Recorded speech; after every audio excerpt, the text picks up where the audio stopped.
refused to donate my kidney to my father, who abandoned us 20 years ago, but my siblings are harassing me daily saying I am sentencing him to death, even though he never paid a dime in child support or visited us once.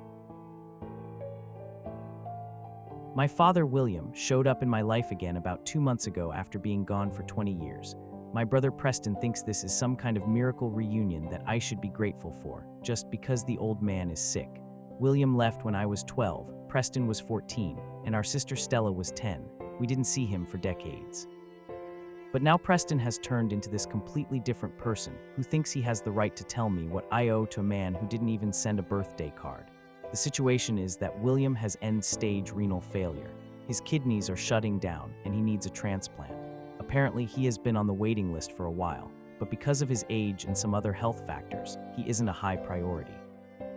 Preston has been in contact with William for the last 3 years, which I didn't know until recently. He kept it a secret from me and our mother, who passed away 4 years ago. Preston thinks he is being the bigger person by reconnecting. When Preston first told me about the kidney situation, he acted like it was a tragic emergency that involved the whole family. He came to my apartment and sat me down like someone had died. He said Dad is really sick, and he doesn't have a lot of time left if he doesn't get a donor. I told him that was unfortunate, but I didn't see what it had to do with me. I haven't called that man Dad since I was in middle school. Preston said I needed to get tested to see if I was a match. He said he and Stella had already been tested. Preston wasn't a match because of his blood type, and Stella was ruled out because she has high blood pressure issues. So according to Preston, I am the last hope. I told him absolutely not. I said I wasn't going to undergo major surgery for a stranger who left our mom to work 2 jobs until she dropped dead from exhaustion. Preston started saying things like, "You need to let go of the past, and he's still your father and he gave you life." He made comments about how I was holding onto a grudge like a child, and that holding onto anger was poisoning my soul. Said Mom would want you to forgive him. That made me see red. Mom hated William. She worked herself into an early grave cleaning houses because he never paid a dime in child support. I told Preston to never speak for Mom again, but Preston didn't stop. He started texting me every day. He would send me articles about how safe kidney donation is and how donors live long, healthy lives. He sent me pictures of William looking frail in a hospital bed, trying to guilt trip me. Then last week, Preston called me and said he wanted to take me to dinner. He said he wouldn't talk about the kidney thing and that he just wanted to hang out like brothers because he missed me. I thought maybe he was finally respecting my boundaries. We used to be close before he started this secret relationship with William, so I agreed to go. He picked me up and drove us to this nice steakhouse downtown. I thought it was going to be a normal night. But when the hostess led us to the table, William was sitting there. He looked old and sick, sure, but he also looked like the same arrogant man I remembered. He was drinking a whiskey, which I'm pretty sure you aren't supposed to do when your kidneys are failing. I turned around to leave immediately, but Preston grabbed my arm and told me to stop being a baby. He said, just sit down and listen to him. He wants to make amends. I told Preston this was an ambush and I wasn't interested. But William spoke up then. He said, don't be like that, son. I'm paying for the steak. Like that fixed everything. Like a steak dinner made up for 20 years of absence. Preston practically shoved me into the booth. He said I owed it to the family to at least hear William out. He said I was being emotional and irrational. I sat down because I didn't want to cause a scene in the restaurant.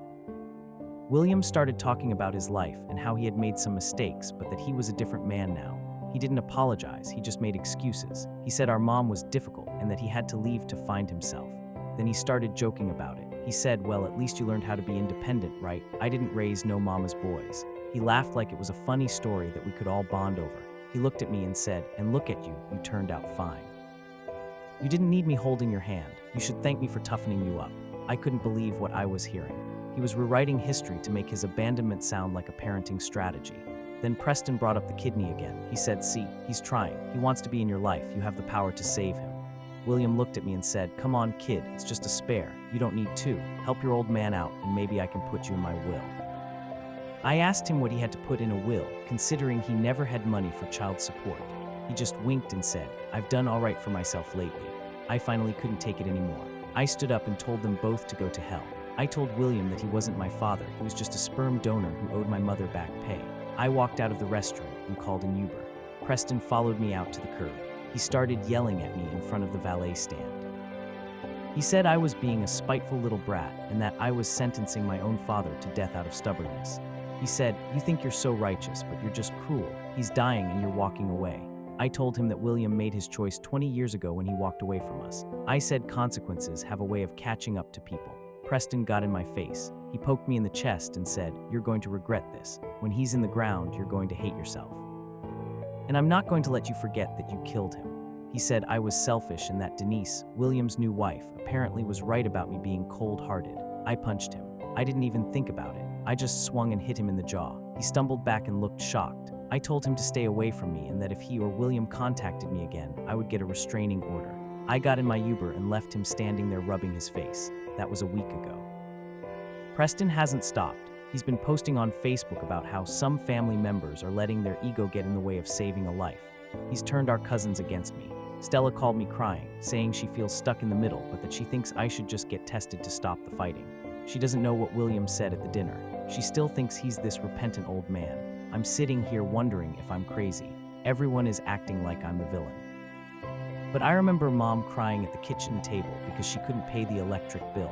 I remember William not showing up to my high school graduation. I don't think I owe him a body part, but Preston is making me feel like a murderer. He thinks he can bully me into submission. He thinks he knows what's right, but he's just desperate to please a man who never cared about us until he needed an organ. I don't know if I'll ever talk to Preston again after this. He crossed a line trying to force me into surgery for a man I hate. Update 1, I found out something that changes the entire context of the situation, and now I know exactly why Preston has been pushing so hard. It's not about love or forgiveness. It's about money. I went to my storage unit yesterday to look for my birth certificate because I'm thinking about moving to a different state to get away from this drama. I have a box of Mom's old papers there that I haven't looked through since she died. I was digging through the box and I found a folder labeled legal. I thought it was just the old divorce papers, but inside there was a stack of letters that I had never seen before. They were letters from William to Preston. They were dated from about 5 years ago, which means Preston has been in contact with him for way longer than the 3 years he admitted to. I started reading them and my stomach dropped. William wasn't just writing to say hi, he was sending checks. There were photocopies of checks made out to Preston for substantial amounts. $2,000 here, $5,000 there. But the letters were the worst part. In one of them, William wrote, "Make sure your mother doesn't know about this. I don't want her coming after me for back support. This is for you, son. Keep it quiet." I read through all of them. It turns out William had come into some money years ago, inheritance or a settlement. I couldn't tell exactly. Instead of paying the child support he owed Mom, which was in the tens of thousands by that point, he started buying Preston's loyalty. He was paying Preston to be his spy. There were emails printed out where Preston was giving William updates on us, telling him when Mom got sick, telling him when I lost my job a few years back, and William was replying with things like, "Good to know, don't offer to help them. They need to learn to stand on their own 2 feet." Preston was taking money from our deadbeat dad, while Mom was struggling to pay for her medication. I remember Preston buying a new car around that time and telling us he got a bonus at work. He lied to us. He was eating steak dinners with William's money while Mom was eating instant noodles. I felt sick. I took pictures of every single letter and check copy. I put the originals in a safe place. Then I found something even more recent in a digital backup drive that was also in the box. Mom must have suspected something, or maybe she snooped, because there were screenshots of text messages she had forwarded to herself from Preston's phone years ago. I don't know how she got them. Maybe he left his phone unlocked when he visited. The messages were between Preston and William. This was from right before Mom died. William wrote, "Don't spend it all on her funeral. She didn't manage her money well, that's not our problem." And Preston replied, "I know, I'll keep the costs down." When can I get the next installment? I realized Preston has been using William as a piggy bank for years. And now that William is dying, Preston isn't worried about losing a father. He's worried about losing his income stream. If William dies, the money stops. Or maybe he thinks if he saves William's life, he'll get a big payout in the will. I called Stella immediately. I told her I needed to see her. She came over looking tired and stressed. She has been trying to play peacemaker and it's wearing her down. I didn't say anything at first. I just handed her the stack of letters and the pictures of the checks. She started reading and I watched her face crumble. She saw the dates, she saw the amounts, she saw the messages where they mocked Mom's financial struggles. She started crying really hard. She said, "I borrowed money from Preston for rent 2 years ago. I thought he was just being a good brother. It was Dad's money." I told her yes. And I told her that Preston let Mom die in debt while he was sitting on thousands of dollars from the man who owed it to her. Stella asked me why I was showing her this now. I told her because she needed to know who she was defending. She needed to know that Preston isn't a saint trying to reunite the family. He's a mercenary. She asked me what we should do.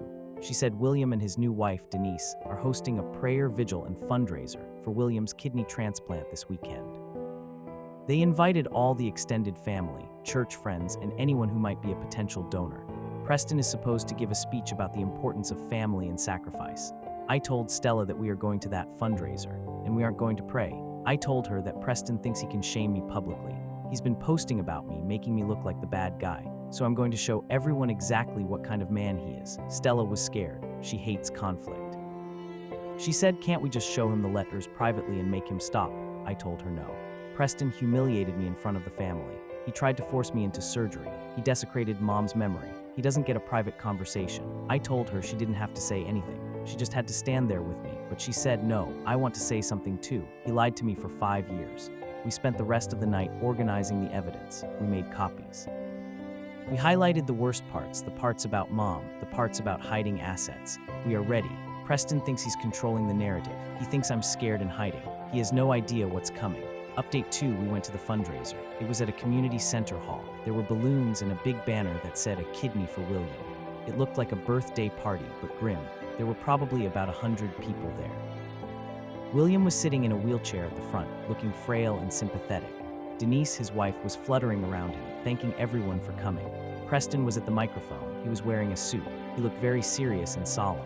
We walked in the back. I saw our cousins, aunts, uncles, people who had been giving me dirty looks all week because of Preston's Facebook posts. Preston started his speech. He talked about redemption. He talked about how William had come home to his family. He actually squeezed out a few tears. Then he said, "It breaks my heart that not everyone in our family has found it in their hearts to forgive. Some people are holding on to anger instead of extending a hand of life." He was talking about me. Everyone knew it. People turned and looked at me. I saw the judgment in their eyes. He continued, "But we pray that their hearts will soften, because family supports family. Family doesn't count the cost." That was my cue. I walked right up the center aisle. Stella was right next to me. Preston saw us coming. He smiled, looking relieved. He thought I had cracked. He thought I was coming to announce I would donate. He said into the mic, "And look, my brother and sister are here. Welcome." I walked up the steps to the stage. Preston tried to hug me, sidestepped him and took the microphone from his hand. He looked confused, but he let me take it. He probably thought I was going to apologize. I looked at the crowd. I said, "Preston talks a lot about family. He talks a lot about cost, so I think we should talk about the cost." I pulled the papers out of my jacket pocket. I said, "My brother says our father is a changed man who wants to reconnect. But I have letters here from 5 years ago where William paid Preston to spy on our dying mother." The room went dead silent. I started reading. I read the part where William told Preston to hide the money so Mom couldn't get child support. I read the part where they joked about Mom's funeral costs. Preston tried to grab the mic back. He shouted, "This is a lie, he's making this up." But Stella stepped forward. She had her own stack of copies. She started handing them to the people in the front row. Our aunt took one. Our cousin took one. I kept reading into the mic. "Here is a copy of a check for $5,000 given to Preston on the day our mother was hospitalized. Preston told us he was broke that week." I looked at William. He wasn't looking frail anymore. He looked furious. He was trying to wheel himself away, but he was stuck behind a table. I said, "You want a kidney. You want a sacrifice. You sacrificed your own children for 20 years, and now you're paying one of them to guilt trip the others." Preston tackled me. He actually lunged at me on stage. The microphone fell with a loud screech. We hit the floor. He was punching me, screaming that I was ruining everything. But this wasn't like the parking lot. People saw it. My uncle pulled Preston off me. Stella was screaming. Denise, William's wife, picked up one of the papers Stella had dropped. She read it. She looked at William. She said, "You told me you were broke when we met. You told me you sent them money every month and they returned it." Apparently, William had lied to her too. He had told her a sob story about his ungrateful children rejecting his support. The fundraiser dissolved into chaos. People were shouting. Some were leaving in disgust. The pastor who was supposed to lead the prayer looked horrified. Preston was being held back by 2 of our cousins. He was screaming at me, "You selfish prick, you killed him, you just killed him." I stood up and brushed off my suit. I picked up the microphone one last time. It was still working. I said, "Nobody is killing him. He's dying of natural causes, but don't ask me to save the man who paid to watch my mother suffer." We walked out. This time, nobody looked at me with judgment. They looked at me with shock. We went to Stella's car. She was shaking, but she was also smiling in a weird, hysterical way. She said, "Did you see his face? Did you see Preston's face? We drove to a diner and got coffee." My phone blew up. Texts from cousins apologizing. Texts from our aunt saying she had no idea. Preston sent me one text, "You are dead to me." I blocked him. William tried to call me from a number I didn't recognize. I let it go to voicemail. He left a message saying, "You made your point. Now let's talk numbers. How much do you want for the kidney?" He still thinks everything can be bought. I deleted the voicemail. I feel like a weight has been lifted. I don't care if they think I'm cruel. I told the truth. And for the first time in 20 years, William and Preston can't hide behind their lies. Update 3. I thought that was the end of it. I thought I had exposed them and I could just move on. But then Stella called me yesterday, and the news she dropped was so much worse than the fraud. Stella told me she had gone to the doctor for a follow-up. Before all the drama with the letters, back when Preston first started the pressure campaign, Stella had actually gone for a second opinion on her eligibility to donate. She wanted to help, even though Preston said she was ruled out for high blood pressure. She didn't tell me at the time because she didn't want me to talk her out of it. She went to a specialist to see if her blood pressure could be managed enough to donate. The specialist ran a full genetic panel and did some advanced imaging that the first screening apparently didn't do or didn't catch. Stella called me sobbing. She said, "I have it. I have what Dad has." It turns out William's kidney failure isn't just from age or lifestyle. He has polycystic kidney disease, PKD. It's genetic. The doctor told Stella that her kidneys are already full of cysts. Her high blood pressure wasn't just stress or diet. It was a symptom of the disease destroying her kidneys. Here is the kicker. William knew. Stella told me that the doctor asked for family history. When she mentioned her father has renal failure, the doctor looked at William's old medical records which had been transferred during the donor screening process. William was diagnosed with PKD 15 years ago. He knew it was a dominant genetic trait. He knew there was a 50-50 chance each of us had it. He never told us. He never reached out to warn us to get screened. If Stella had known 10 years ago, she could have been on medication. She could have changed her diet. She could have managed it. Instead, she's been living her life unknowingly, damaging her kidneys further. The doctor told her she is already in stage 3 kidney disease. She is 28 years old. She isn't just ineligible to donate. She's going to need a transplant herself in a few years. I asked her if Preston knew. She said she didn't know, so I unblocked Preston. I called him. He answered on the first ring, probably ready to scream at me again. I didn't give him the chance. I said, "William has PKD. Stella has it too. He knew for 15 years and didn't tell us." Preston got quiet. I said, "You need to get checked right now." He tried to say I was lying. He said, "Dad wouldn't do that. He wouldn't hide that." I told him he hid money. He hid a second family from his new wife. You think he cares if you have cysts on your kidneys. He only cares about getting a spare part. Preston hung up. 2 days later, that was this morning, Preston called me back. He was crying. He sounded like a little kid. He went to the emergency room and demanded a scan. He has it. His is worse than Stella's. He has been drinking heavily, eating red meat, taking ibuprofen for headaches, all things you aren't supposed to do with PKD. He has accelerated the damage. The doctor told him his kidney function is at 40%. William let his favorite son, the one he bought and paid for, destroy his own organs because he was too selfish to pick up the phone and warn us. Or maybe he didn't want to admit he had a genetic defect because he thought it made him look weak. Or maybe he was afraid if we knew we had the disease, we wouldn't be able to donate to him. That's the realization that hit me. He kept the diagnosis secret so that we would remain eligible donors in his mind. If we knew we had PKD, we would be disqualified. He was banking on us donating before our own symptoms showed up. He was willing to take a kidney from his own children, knowing it might kill us faster because we only had one working kidney left that was also diseased. Preston is devastated. He realized that all the sucking up, all the spying, all the loyalty was for nothing. William was willing to sacrifice Preston's life to extend his own by a few years. Preston told me he went to William's house. He confronted him.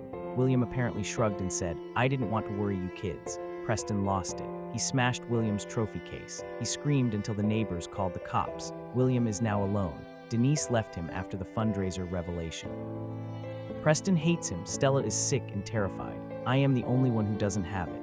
I got tested yesterday. My scans are clear. I beat the genetic coin toss. Preston asked me, "What do we do now?" I told him, "You focus on your health. You try to save what kidney function you have left, and you forget that man exists." Preston asked if I would help him with his medical bills since he spent all his money on William's legal fees and lifestyle. I told him no. I told him he made his bed. I will help Stella. I will pay for Stella's treatments if she needs it. I will give Stella a kidney if I can. But Preston was an accomplice until the victim was him. I'm meeting Stella for lunch tomorrow to look at specialists. We are going to get through this. But William is going to die alone in a hospital bed, waiting for a phone call that is never going to come. and honestly, I think that's exactly what he deserves.